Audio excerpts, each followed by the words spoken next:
The Death of Liberty.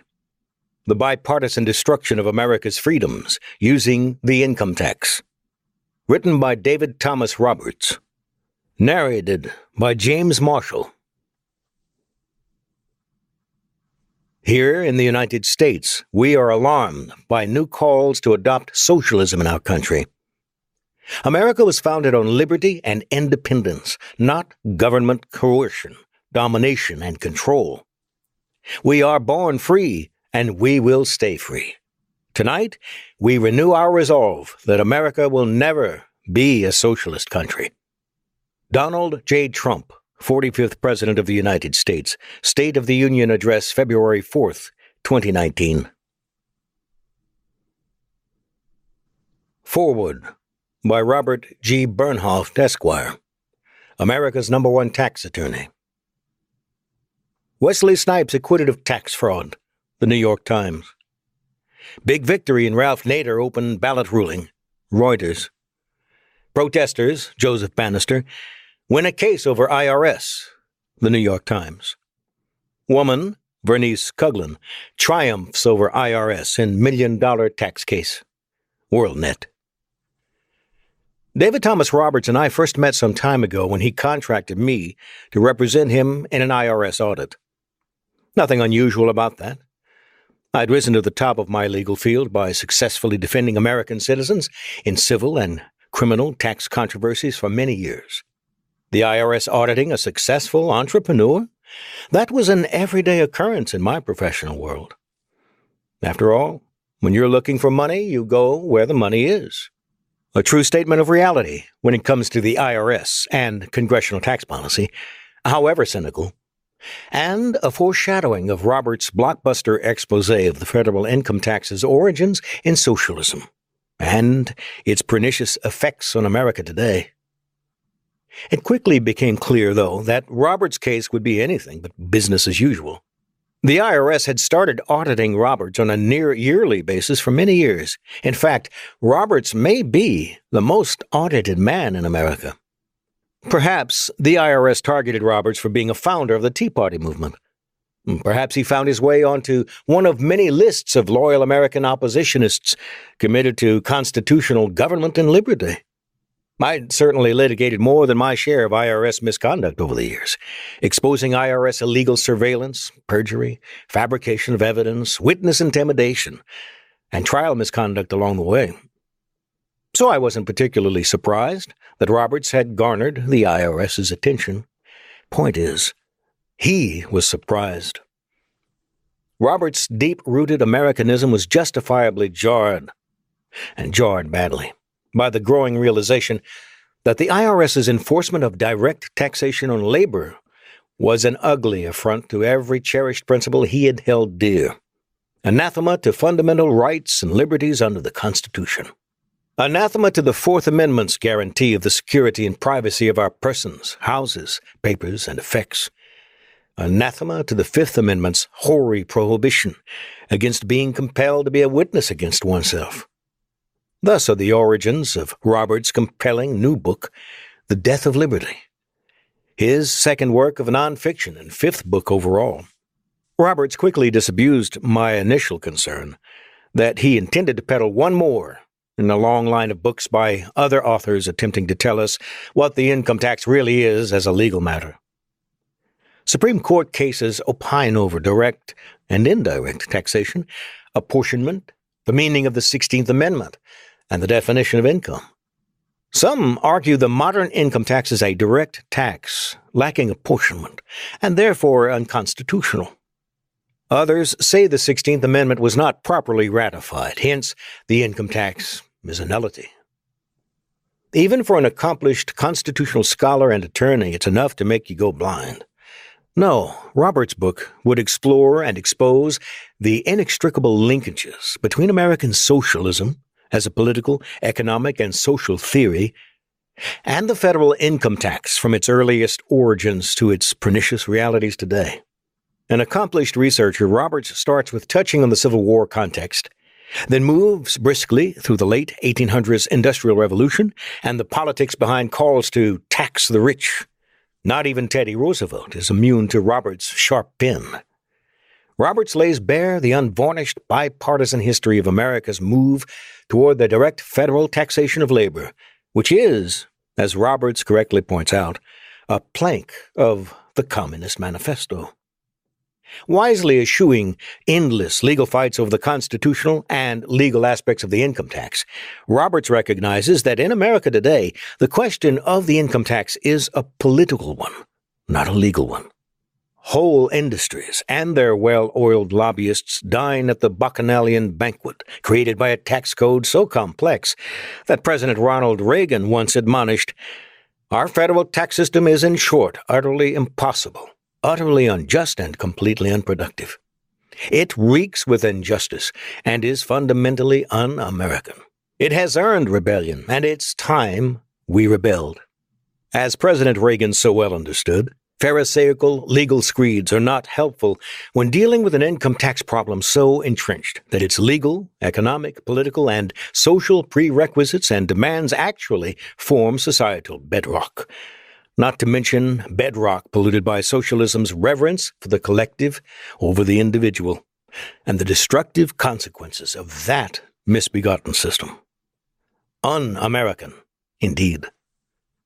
Here, Roberts shines. Moving to more current IRS scandals and abuse horror stories, he persuasively connects the income tax's undiscovered socialistic history with the burgeoning loss of fundamental rights in America. Roberts makes a cogent case that IRS abuse is a direct consequence of its origins in socialism, with its inevitable abuses of power and authoritarian control by the few over the many. In Roberts' view, the IRS carries the main spear, if not the totalitarian tip, of socialism's epic fight to destroy our uniquely American rule of law system and the rights and liberties it protects. Every socialist state is complete when it can wield an apparently legal mechanism against its citizens, at once an information, surveillance, and enforcement bureau that becomes increasingly unaccountable. The man credited as the father of the Soviet Union's infamous KGB, Lavrentiy Beria, would envy the power and capabilities of America's IRS. Yet many Americans remain ignorant of this important history. Enter David Thomas Roberts. Socialism is the disease, the income tax, the malignancy, and Roberts, the death of liberty, the cure. Commenced well before American socialism recrudesced in the fresh, new faces of the self-described democratic socialists of the Democrat Party's progressive left wing, Roberts' income tax expose is eerily prescient. The death of liberty exposes the historic failures of American attempts to address income inequality with socialistic wealth redistribution and centralized control through the income tax. Engaging, vibrant, and timely, Roberts provides a modern reader's guide to understanding the unseemly impulses that lie beneath the current calls for economic justice, the siren song of socialism and its many acolytes, and why all of us should do something about it before it's too late. Chapter 1. Have we lost our sense of liberty? In short, when this 16th Amendment became part of the Constitution in 1913, the absolute right of property in the United States was violated. That, of course, is the essence of socialism. Frank Charteroff, 1887 to 1966, author, publisher, and conservative libertarian. Unfortunately, President Trump's statement in his 2019 State of the Union that America will never be a socialist country is 106 years too late. We already are.